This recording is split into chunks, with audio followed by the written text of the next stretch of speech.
नमो नमः। सुस्वागतम भवतां सर्वेषां हार्दिकम अभिनंदनम।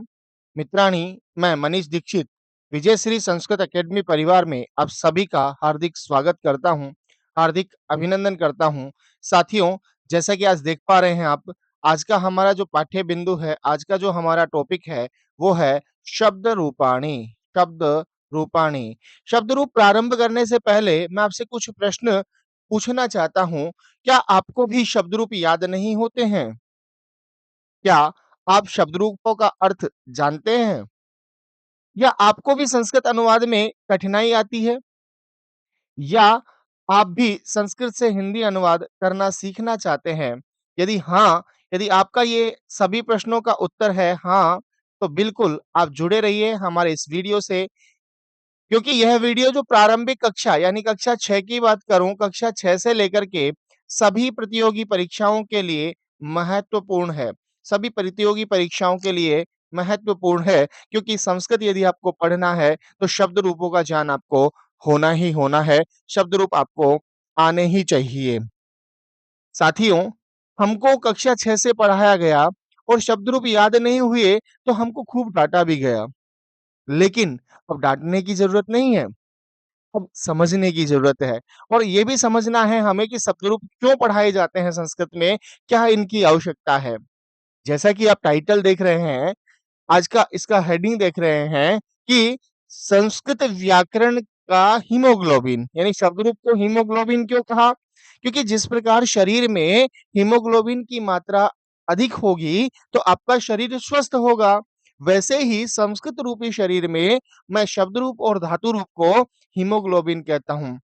जिस विद्यार्थी के शरीर में, जिस विद्यार्थी को जिस शिक्षक को जितने ज्यादा शब्द रूप आएंगे, जितने ज्यादा धातु रूप आएंगे, उन विद्यार्थियों की संस्कृत बहुत अच्छी होगी, उन शिक्षकों की संस्कृत बहुत अच्छी होगी। वह धारा प्रवाह बोल भी सकते हैं, वो हिंदी से संस्कृत अनुवाद कर भी सकते हैं। क्योंकि आपको पता है कि आपके जो शब्द रूप है उससे आपका संस्कृत अनुवाद, यानी हम कहें कि पूरा ही जो टॉपिक है आपका ग्रामर का प्रश्न पत्र है, वो आपको समझने में आसानी होगी। संस्कृत अनुवाद का अशुद्धि संशोधन, ये दो मुख्य बिंदु हैं, है ना? अशुद्धि संशोधन। आपका एक प्रश्न आता है वाच्य परिवर्तन, वाच्य परिवर्तन। और मैं अगर कहूं कि संस्कृत का जो प्रश्न पत्र है उसको समझने की एक कला, आपका अपठित गद्यांश हो या कोई भी हो, बात समझ में आ गई होगी। बिल्कुल, माँ भगवती का ध्यान करते हैं और इस कक्षा को प्रारंभ करते हैं, क्योंकि इस कक्षा में हम जानेंगे कि शब्द रूप एक शब्द रूप से कैसे अनेक शब्द रूपों को बनाया जा सकता है, और इस प्रत्येक शब्द का क्या अर्थ होता है उसको हम इस कक्षा के माध्यम से समझने का प्रयास करेंगे। यदि अभी तक आप इस चैनल पर नए हैं तो इस चैनल को क्या करें, सब्सक्राइब कर लीजिएगा। ठीक है, वीडियो को लाइक कीजिएगा, और अगर आपको वीडियो पसंद आ रहा है तो अपने दोस्तों के साथ भी इसको शेयर कीजिएगा। अगर कहीं कोई दिक्कत है तो आप उसको कमेंट्स के माध्यम से कमेंट्स बॉक्स में जरूर कमेंट्स कीजिएगा, हम उसका उत्तर आपको देंगे। तो माँ भगवती का ध्यान करते हैं और बढ़ते हैं आज के बिंदु की ओर। सरस्वती नमस्तुभ्यम वरदे काम रूपिणी विद्यारंभम करिष्यामि सिद्धिर्भवतु मे सदा, सिद्धिर्भवतु मे सदा। जैसा कि साथियों आप देख पा रहे हैं, बालक शब्द, बालक शब्द के बारे में आज हम चर्चा करने वाले हैं। बालक शब्द कैसा शब्द है? अकारांत पुल्लिंग। अकारांत पुल्लिंग। हमने लिंग ज्ञान जो है विगत कक्षा में पढ़ लिया है ना? पिछली कक्षा में हमने लिंग ज्ञान के बारे में बात की है, और हमने ये भी चर्चा की है कि अकारांत क्या होता है, इकारांत क्या होता है, उकारांत क्या होता है, वर्ण विच्छेद, वर्ण संयोजन आदि की हमने क्या की है, पिछली कक्षा में चर्चा की है। तो हम बिना समय ज्यादा लिए आपका इस कक्षा को बढ़ाते हैं। देखिएगा, शब्द रूप, ये तो बोले सर हमको दिखाई देता है, ऐसे तो हमारी किताब में भी होता है। ठीक है, एक बार इसको समझते हैं, इसको एक बार पढ़ते हैं, और फिर इसके अर्थ की ओर बढ़ेंगे, है ना? फिर कहाँ बढ़ेंगे भाई? इसके अर्थ की ओर। जैसे कि हमने इस स्लाइड में पूरा दिखा रखा है किस शब्द का क्या अर्थ होगा। बने रहिएगा लास्ट तक। देखिएगा, याद कैसे करना है इसको? आप कहेंगे सर बालकः, बालकौ, बालकाः प्रथमा। बालक, बालको, बालका, बालकम, बालकौ, बालकान, ऐसे बिल्कुल भी याद नहीं करना है। थोड़ा सा समय लगेगा क्योंकि आपको पता है ये आधारभूत है, ये नींव की ईंट है, और नींव की ईंट जितनी मजबूत होगी, हमारा जो मकान है, वो भवन है, वो उतना ही सुदृढ़ होने वाला है। तो बड़े आराम से, है ना, अगर आप कक्षा 6 के विद्यार्थी हैं तो भी इसको आराम से समझिएगा, और अगर आप कोई भी प्रतियोगी परीक्षा की तैयारी कर रहे हैं तो भी आपको इसको आराम से समझना है और याद करना है। अगर ये समझ में आ गया तो पूरा प्रश्न आपका हल हो जाएगा, पूरा प्रश्न पत्र आपको बिल्कुल लड्डू लगेगा, है ना? हाँ, बिल्कुल। तो बोलिएगा मेरे साथ में, बालकः, बालकौ, बालकाः प्रथमा। बालकं, बालकौ, बालकान् द्वितीया। बालकेन, बालकाभ्यां, बालकैः तृतीया। बालकाय, बालकाभ्यां, बालकेभ्य चतुर्थी। बालकात्, बालकाभ्यां, बालकेभ्य पंचमी। बालकस्य, बालकयोः, बालकानां षष्टिः। बालके, बालकयोः, बालकेषु सप्तमी। हे बालक, हे बालकौ, हे बालकाः संबोधनम। तो आप कहेंगे सर ये तो आपका बालक का रूप हो गया। बिल्कुल, अभी हम चर्चा करने वाले हैं उन शॉर्ट जो बिंदु हैं आपके, ट्रिक जो है ना? जिनके माध्यम से आप अनेक शब्द बना सकते हैं। जितने भी अकारांत शब्द हैं, पुल्लिंग शब्द हैं, वो सारे इसी के अनुसार चलेंगे। आप इसको एकवचन की तरह भी याद कर सकते हैं, एकवचन याद कर सकते हैं इसका, एकवचन स्तंभ जो है इसको याद कर सकते हैं, द्विवचन को याद कर सकते हैं, बहुवचन को याद कर सकते हैं। एक बार अंत में हम इसका बिल्कुल प्रयास करेंगे। तो समझते हैं कि सर वो ट्रिक्स बता रहे थे आप कैसे याद करना है। देखो यहाँ पर हम समझते हैं, बालक एक वचन का रूप देखते हैं। यहाँ पे कौन सा रूप देखते हैं भाई? बालक एक वचन का यहाँ पर हम रूप देखते हैं कि कैसे रूप बनेगा, क्या रूप बनेगा। देखिएगा, यहाँ पर आपको एक शब्द दिखाई दे रहा है बालक, है ना? अगर मैं इसको बात करूं बालक, बालक का वर्ण विच्छेद की बात करूं, ब प्लस आ प्लस ल प्लस अ प्लस क प्लस अ। अब ये शब्द कैसा है आपका? अकारांत। कैसा शब्द है? अकारांत। तो हम ये जो अंत में अ है इसको एक बार हटा देंगे। जितने भी शब्द रूप है आपके अकारांत, अकारांत की बात करूं, आकारांत की बात करूं, इकारांत की बात करूं, इसको हम क्या कर देंगे? हटा देंगे। ठीक है? क्या कर देंगे? इसको हटा देंगे। बात समझ में आ रही है क्या? अरे बोलो हाँ। है ना? सर ऐसा क्या क्यों करेंगे? तो देखिएगा, थोड़ा-सा मेरे पढ़ाने का तरीका अलग है। अगर आपको कांसेप्ट समझ में आ गया, अगर आपने उसको अच्छे से पढ़ लिया, उसको आपने अच्छे से समझ लिया, तो निश्चित मानिएगा आपका जो प्रश्न है वो गलत नहीं होगा। ठीक है? अब देखो बालक में क्या है हमारे पास? बच गया क्या? ब, इसको डायरेक्ट ही लिख देता हूँ।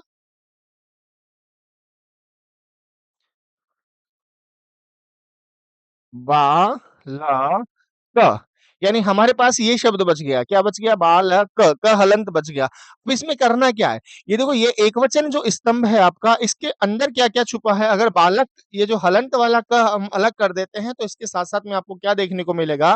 प्रथमा एकवचन में अह, द्वितीय एकवचन में तृतीय एकवचन में एन, चतुर्थी एकवचन में आय, पंचमी एकवचन में आत, षष्ठी एकवचन में अस्य, सप्तमी एकवचन में ए, और संबोधन में अ, है ना? यानी बालकः, बालकं, बालकेन, बालकाय, बालकात्, बालकस्य, बालके, हे बालक।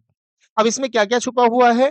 अह, अम, एन, आय, आत, अस्य, ए, अह। सर रूप कैसे बनाएंगे? देखो बालक में जैसे ही आप ये क्या जोड़ेंगे? अह जोड़ेंगे, तो रूप क्या बन जाएगा आपका? बालकः। क्या रूप बन जाएगा? बालकः। यानी कोई भी अकारांत शब्द ले लीजिएगा। अकारांत शब्द का मतलब होता है जिस शब्द के अंत में अ आता है, जिस शब्द के अंत में क्या आता है? अ आता है। बात समझ में आ रही होगी। चलिए, जैसे मैं आपका एक रूप बनाता हूँ राम का, है ना? यानी राम का जो शब्द है उसमें से हमने अ हटा दिया। क्या हटा दिया? अ हटा दिया। अब हमारे पास रूप क्या बच गया? राम, हलंत वाला। अब इसमें जैसे ही हम अ मिलाएंगे तो क्या रूप बन जाएगा यहाँ पे? बताइए जरा, क्या रूप बन जाएगा? तो आप कहेंगे सर रामः। क्या रूप बन गया? अह मिला दिया, क्योंकि ये वर्ण संयोजन और वर्ण विच्छेद वाली कहानी आपको पिछले है ना वीडियो में देखना है, कैसे इसका वर्ण विच्छेद होता है, कैसे वर्ण संयोजन होता है। ऐसे ही राम जो शब्द है, इसमें क्या जोड़ेंगे? अम जोड़ेंगे, तो रूप क्या बन जाएगा आपका यहाँ पे? राम, अ में मिल गया, पूरा हो गया, और साथ में क्या जोड़ देंगे? रूप बन गया रामम। ऐसे ही इसमें एन जोड़ेंगे तो क्या हो जाएगा? रामेण, रामेण। यहाँ पे कहाँ पर न को न होता है, कहाँ पर न का न रहता है, उसके लिए हमने एक अलग से वीडियो बनाई है, ठीक है? वो भी आपको जल्दी ही प्रोवाइड करवा देंगे, ठीक है? और जैसे राम में क्या मिला है हमने? आय, है ना? तो रोम क्या बन गया हमारा? रामाय, रामाय, ठीक है? ऐसे ही रामात, तो ये आपके रूप बन जाएंगे। तो ये आपका एकवचन का हमने यहाँ पर देख लिया है कि इसका क्या बचता है। बात करते हैं और जो इसके रूप हैं द्विवचन और बहुवचन। एक बार थोड़ा सा इसको ब्रीफ में समझ लीजिएगा, सभी रूपों को हम ऐसे डिटेल से क्या करने वाले हैं, समझाने वाले हैं, ठीक है ना? तो देखो बालक शब्द जो है उसमें क्या बचता है? बालक में औ, आपको मूल ध्यान रखना है, आपको हलंत वाला बालक लेना है, ठीक है? जब भी आप रूप आप यहाँ पे लिखेंगे, कौन सा क लेना है यहाँ पे? हलंत वाला लेना है। लास्ट में यानी हमको स्वर नहीं लेना है, केवल व्यंजन वर्ण लेना है। ये बात आपको विशेष रूप से याद रखनी है। स्टार डालकर लिख लीजिएगा इस चीज को, ठीक है? स्टार डालकर लिख लीजिएगा। तो बालक हो गया। और देखो यहाँ पर और हम क्या कह रहे हैं?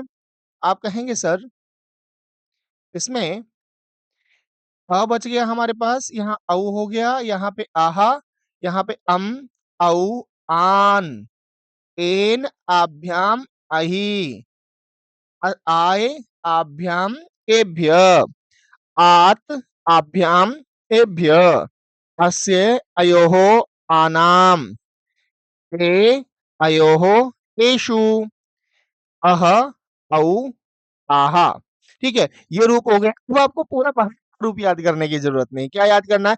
आह, औ, आहा, औ, आन, एन, आभ्याम, अहि, आय, आभ्याम, एभ्य, आत, आभ्याम, एभ्य, अस्य, अयोः, आनाम, ए, अयोः, एषु, अह, औ, आहा। तो ये आप क्या करना है? आपको याद करना है। बोले सर ऐसे समझ में नहीं आ रहा, थोड़ा सा अलग करके दिखा दो ना इसको, यानी इनको अलग करके लिख दो ना। तो बिल्कुल, क्यों चिंता कर रहे हो मेरे लाडलो?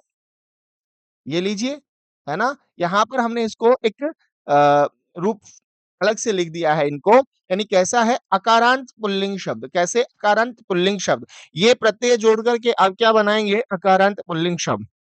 अभ्यास भी करवाऊंगा अभी आपको, बोलेंगे मेरे साथ में, बोलो जरा।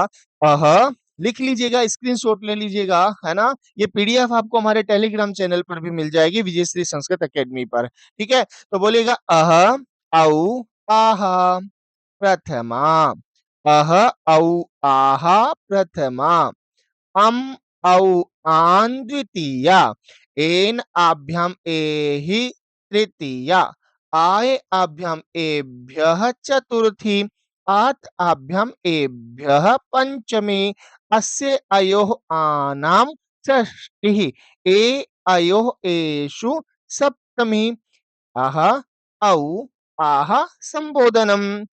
अह, औ, आह, प्रथमा, अम, औ, आन, द्वितीया, एन, आभ्याम, एहि, तृतीया, आय, आभ्याम, एभ्यः, चतुर्थी, आत, आभ्याम, एभ्यः, पंचमी, अस्य, अयोः, आनां, षष्ठी, ए, अयोः, एषु, सप्तमी। हे अह, हे औ, हे आह, संबोधनम। ये आपका हो गया। तो आपको जैसे ही शब्द के अंत में ये वाले वर्ड दिख जाए, तो आंख बंद करके क्या लिख देना? उसका उत्तर लिख देना। जैसे मैंने कहा जैसे मैंने कहा कोई भी वृक्षम, ठीक है? क्या कहा? वृक्षम। तो आपको पता है कि लास्ट में क्या आ रहा है? आ रहा है, तो लिख दो भाई यहाँ पे कौन सा है? वृक्षम आपका द्वितीया एक वचन का रूप है। कौन से का? पुल्लिंग का। बस इतना सा ही तो करना है। आपको दिख गया, आपको दिख गया रामेभ्य, रामेभ्य। तो कहाँ पे आ रहा है? एभ्य। अभ्य कहाँ पे आ रहा है? आपके दो जगह आ रहा है, एक तो चतुर्थी बहुवचन में, एक पंचमी बहुवचन में। तो क्या कर देना है आपको? बिल्कुल यहाँ पर चतुर्थी पंचमी बहुवचन कर देना है। आपको लिख दिया यहाँ पे आसंदे, आसंदे। अब लास्ट में देखो द में क्या जुड़ा हुआ है, ए जुड़ा हुआ है। ए कहाँ पर है आपका, सप्तमी एक वचन में है, तो ये रूप कहाँ का हो गया आपका, सप्तमी एक वचन का हो गया। यानी आपने ये अगर सारणी याद कर ली है, आप निश्चित मानिएगा आपको देखते ही क्या मिल जाएगा, उत्तर मिल जाएगा। देखते ही क्या मिल जाएगा, इसका उत्तर मिल जाएगा। और थोड़ा सा अभ्यास कर लेते हैं इसका, क्या कर लेते हैं इसका, अभ्यास कर लेते हैं। बात समझ में आ रही है क्या? देखिएगा, यहाँ पर अगर अभी जो सर आपने बताया वो थोड़ा सा समझाएंगे तब जाके हमको समझ में आएगा, ऐसे हमको क्या नहीं होने वाला है, समझ में नहीं आने वाला है। तो देखिएगा, हमने यहाँ पर आसंद, आसंद का मतलब होता है कुर्सी, आसंद का मतलब क्या होता है, कुर्सी। ठीक है, आसंद का मतलब होता है कुर्सी। अब देखो आसंद में मैंने क्या कहा था, अंतिम जो स्वर वर्ण है उसको हटा देना है। अंतिम स्वर वर्ण जो है उसको क्या कर देना है, हटा देना है। उसके बाद में ही आपको क्या लिखना है, रूप लिखना है। ठीक है ना, आसंद, आसंद में द को हटा दिया, मिलाएंगे क्या, यहाँ पर रूप बनाइए जरा, आसंदः। बहुत बढ़िया, आप भी बनाओ, अपनी कॉपी पेन लेकर बैठिएगा। देखिएगा, अभ्यास करना है, इधर उधर की बात नहीं करनी है, थोड़ा टॉपिक समझना है, मजे से आपको पढ़ना है ना। अभी तक जिनके ऊपर क्या नाम है आप मार खा के आ रहे हैं, भाई मैंने भी मार खाई है, ऐसी बात नहीं है ना। अभी तो मारना बंद है, पहले तो अधिकार होता था शिक्षकों का मारना, और वो जी भर कर कूटा करते थे, है ना। अब हम तो कुछ इस तरह से याद करते थे, है ना, रामाय रामौ रामा डीग भरतपुर कामा, है ना। तो इस तरह से आपको याद नहीं करना है। तत्ते तानी, हमको संस्कृत नहीं आनी, आनी तो खूब आनी, नहीं आनी तो बिल्कुल भूल जानी है। तो इस तरह से अगर आप, अब हमको याद नहीं रखना है ना। हाँ, हलंत विसर्ग, विसर्ग लगंतम, संस्कृत बनंतम, ये पुराने तरीके हैं, लेकिन अभी हमको इन तरीकों से आगे बढ़ना है। आसंद है, बनाओ जरा। आसंद में ड में ओ मिलाओ, अगर आपने वर्ण विच्छेद और वर्ण संयोजन देखा है तो आप आराम से कर पाएंगे। ठीक है ना, आसंदऊ। आगे देखिएगा, आसंद, आसंद में क्या मिलाया, आ, रूप क्या बन गया आपका, आसंदाहा। ऐसे बताइए, विद्यालय शब्द लीजिए, विद्यालय, राम ले लीजिएगा, राम, राम में मैं हलंत है तो क्या लिखेंगे, रामम, रामऊ। कोई भी रूप आप बनाएंगे अकारांत बन जाएगा, रामान। ठीक है, विद्यालय शब्द लीजिए, विद्यालय, विद्यालयेन, विद्यालयेन, विद्यालयाभ्याम, साथ साथ लिखेंगे, काम आएगा, अच्छा लगेगा। विद्यालयाभ्याम, विद्यालयैहि। इसकी दो मात्रा होती है भाई, है ना, इसकी कितनी मात्राएं होती हैं, दो मात्रा होती है। ये वाला जो ए है इसकी एक ही मात्रा होती है। ठीक है, एक ही मात्रा होती है, तो यहाँ पे क्या हो जाएगा, विद्यालयैहि, विद्यालयैहि। आगे देखिएगा, वृक्ष, तो वृक्ष का क्या बन जाएगा, वृक्षाय। थोड़ा सा कलर चेंज कर लेता हूँ, रंग बिरंगे कलर से लिख लेते हैं, वृक्षाय, वृक्षाभ्याम, वृक्षेभ्य। ठीक है, ऐसे ही आगे कौन सा है, अश्व, अश्व, अश्वात, सुना होगा ना, धावक अश्वात पतति, अश्वात, अश्वाभ्याम, अश्वेभ्य। आगे कौन सा है, गज, है ना, अगला शब्द क्या है, गजह, तो गजह का क्या बनेगा, गजस्य, गजयोः, गजानाम। आगे क्या है आपका, मोर, मयूरः, मयूरे, मयूरे, मयूरयोः, मयूरयोः, मयूरेषु। ठीक है, आगे क्या है, शुक, हे शुक। अब देखो यहाँ पे कोई विसर्ग वगैरह नहीं लगाना है, और संबोधन एक वचन में क्या होता है, बिना विसर्ग वाला ही होता है। यानी संबोधन जो होती है उसमें प्रथमा विभक्ति होती है, लेकिन आपका जो संबोधन एकवचन है उसमें विसर्ग वगैरह नहीं लगेगा, है ना। हाँ, आगे देखिएगा। हे शुकऊ, हे शुकऊ, हे शुकाहा, हे शुकाहा।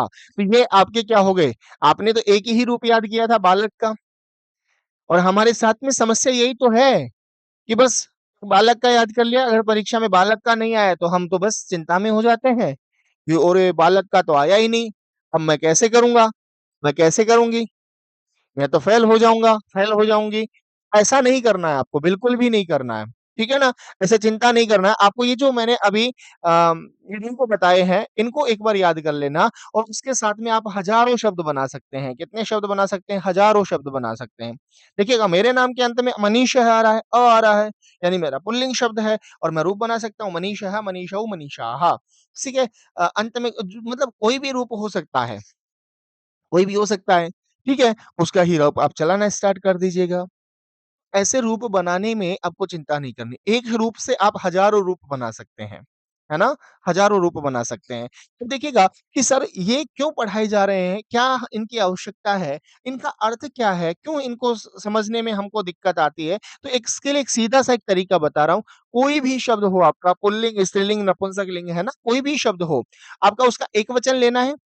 तो जो भी आप शब्द ले रहे हैं उसको आपको देखना है इसका मूल शब्द क्या है। देखो, हमने एकवचन का रूप लिया, बालकः, बालकम, बालकेन, बालकाय, बालकात, बालकस्य, बालके, हे बालक। अब इसमें हमको ये भी पता है अंत में क्या है, इसमें बोलो एक बार, एन, आय, आत, स्य, ए, अह। यही रूप है इसका। तो इसमें एक चीज आपको देखने को मिल रही होगी, कॉमन शब्द क्या है? बालकः, बालकः, बालकः, बालकः, बालकः। ठीक है। बालकः, बालकः, वो एक दिखाई दे रहा है, बिल्कुल दिखाई दे रहा है। तो हमने जो इसमें कॉमन शब्द है उसको हमने क्या कर लिया, बाहर निकाल लिया। एक आपने कारकों के विषय में संस्कृत में पढ़ा हो तो बहुत अच्छी बात है, लेकिन हिंदी में आपने पढ़ा होगा, कर्ता ने कर्म को करण से संप्रदान के लिए अपादान से अलग। पढ़ा है आपने सभी ने? कर्ता ने, है ना, कर्म को, कारकों वाली कक्षा में मैंने बेसिक जो कक्षा थी उसमें बताया है, कर्ता ने कर्म को करण से संप्रदान के लिए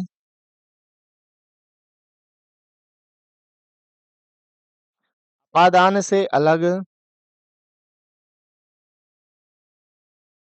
बिल्कुल सरल है। वो कहते हैं ना, दीपक के नीचे अंधेरा है ना। हाँ, तो ये वाली बात है, आपके आसपास में ही है, सब कुछ उसका अर्थ आपके पास में ही है, लेकिन बस हमें थोड़ा सा समझना है ना। संबंध का, के, की, है ना, अधिकरण में, पर, संबोधन। सुना है आपने ये सारे संबोधन, हे भो हरे, है ना। अब आपको कुछ नहीं करना है। कर्ता में प्राय प्रथमा होती है, कर्म में द्वितीय होती है, गण में तृतीय होती है, संप्रदान में चतुर्थी होती है, उपादान में पंचमी होती है, संबंध में षष्ठी होती है, अधिकरण में सप्तमी होती है, और संबोधन में प्रथमा होती है। ठीक है। ये प्राय जो सामान्य इसका भेद है वो है। ठीक है। अलग अलग सूत्रों से, अलग अलग नियमों से इनमें विभक्तियों में क्या होता रहता है, परिवर्तन होता रहता है। उसमें बाद में जब कारकों का प्रसंग पढ़ेंगे तब उसको जाके समझेंगे। अब देखिएगा, बालक, बालक का अर्थ क्या हो गया? बालक है शब्द का अर्थ क्या हो गया? बालक, या बालक ने, बालक ने। ये ने जब आएगा तो यानी सेंटेंस आपका भूतकाल का है। ठीक है। भूतकाल का सेंटेंस होगा तो ही इसमें ने जुड़ेगा, नहीं सामान्य उसका जो अर्थ है वही होगा। बालक का अर्थ हो गया, बालक का अर्थ हो गया बालक या बालक ने। ठीक है। बालकम, बालक को, बालकम, बालक को, बालक के से या बालक के द्वारा। बालकेन का मतलब क्या हो गया? बालक से या बालक के द्वारा। समझ में आ गई है? बस यानेन, बस यान से या बस यान के द्वारा। हस्तेन, हाथ से, हाथ के द्वारा। ठीक है। ऐसे बालकाय, बालकाय क्या हो गया? बालक के लिए, बालक के लिए। बालकात, बालक से अलग, बालक से अलग। बालक से बालक का, बालक के, बालक की। रारेरी क्यों आता है उसको भी आगे पढ़ेंगे। सबके साथ में रारेरी नहीं आएगा, सबके साथ में काके की नहीं आएगा, है ना। बालके, बालक में, बालक पर, बालक में, बालक पर। बात समझ में आ गई। हे बालक, अरे बालक, ओ बालक, है ना। इस तरह से जब संबोधन करके हम बोलते हैं तो उसको हम संबोधन में हम ले लेंगे।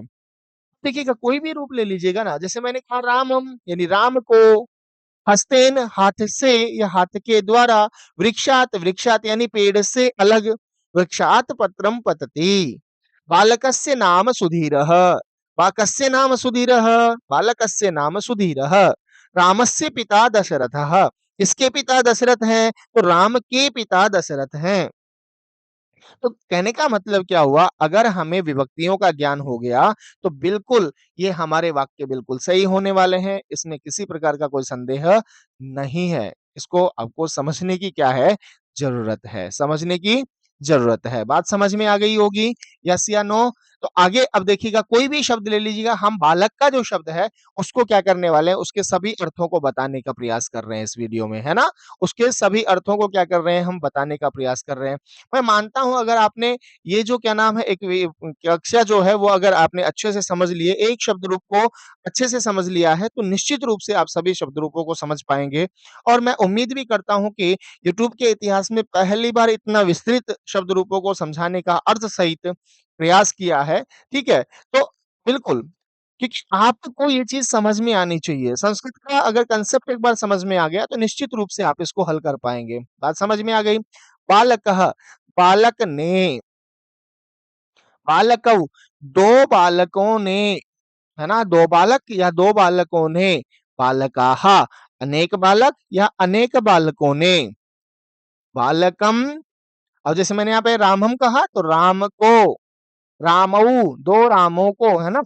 इस तरह से बालकान, अनेक बालकों को, कोई भी रूप लिखेंगे आप उसमें, जैसे बालक शब्द में कॉमन शब्द क्या है, बालक है। राम शब्द में कॉमन शब्द क्या है, राम है। फल शब्द में कॉमन शब्द क्या है, फल है। हस्त शब्द में हाथ है। ठीक है। आपका कोई भी शब्द आप ले लीजिए, वृक्ष, वृक्ष का है क्या है, पेड़ है। यहाँ पर हम या वृक्ष भी कह सकते हैं या पेड़ भी कह सकते हैं, तो वो ही उससे का क्या हो जाता है, अर्थ हो जाता है। तो कॉमन शब्द आपको सब जगह बालक नहीं जोड़ना है, बालक का रूप है इसलिए हमने यहाँ पे कॉमन शब्द क्या लिया है, बालक लिया है।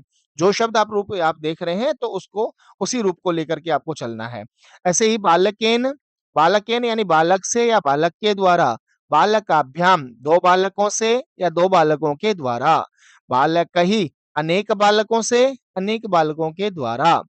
ऐसे ही बालकाय, बालक के लिए, बालकाभ्याम, दो बालकों के लिए, बालकेभ्य, अनेक बालकों के लिए, बालकात, बालक से अलग, बालकाभ्याम, दो बालकों से अलग, बालकेभ्य, अनेक बालकों से अलग। ऐसे ही वृक्षेभ्य, वृक्षाणि पतन्ते, अनेक वृक्षों से पत्र गिर रहे हैं। ठीक है ना। यहाँ पे वृक्षों से भी होगा और किस अर्थ में होती है पंचमी, अलग होने के अर्थ में, है ना। साथ के अर्थ में होती है तृतीया, क्योंकि बालक से और बालक से दोनों जगह आ रहा है, ये थोड़ा सा समझ के चलना है ना। षष्ठी विभक्ति की बात करें तो बालकस्य, बालकस्य यानी बालक का, बालक के, बालक की, बालकयोः, दो बालकों को, दो बालकों के, दो बालकों की, बालकानाम, अनेक बालकों को, अनेक बालकों के, अनेक बालकों की, बालके, बालक में, बालक पर, वृक्षे, पेड़ पर, है ना, वृक्षे, पेड़ पर, हस्ते, हाथ पर, कोशे, जेब में, आसंदे, कुर्सी पर। तो इस तरह से हो जाएगा। बालकयोः, दो बालकों के, बालकों में या दो बालकों पर, बालकेषु, अनेक बालकों में, अनेक बालकों पर, हे बालक, हे दो बालकों, हे अनेक बालकों। तो ये क्या हो गया, इनका अर्थ हो गया है। आप कोई भी रूप लीजिएगा, इस तरह से क्या कर सकते हैं, इसका अर्थ कर सकते हैं। इसका क्या कर सकते हैं भाई? अर्थ कर सकते हैं। बात समझ में आ गई होगी। तो ये हमारे लिए इसलिए भी मुख्य है क्योंकि अभी हम क्या करने वाले हैं, आगे जब अनुवाद का टॉपिक करेंगे, जब हम अनुवाद पढ़ने वाले हैं, ठीक है ना? अनुवाद पढ़ने वाले हैं तो हमको क्या करना है, इसको समझना है।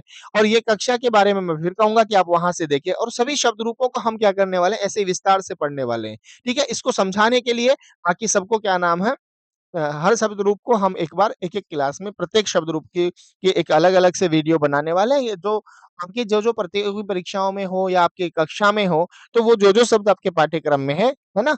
वो आप याद कर सकते हैं। ठीक है? जैसे अब एक बार इसको और याद करने का तरीका कैसे है, वो भी समझ लेते हैं।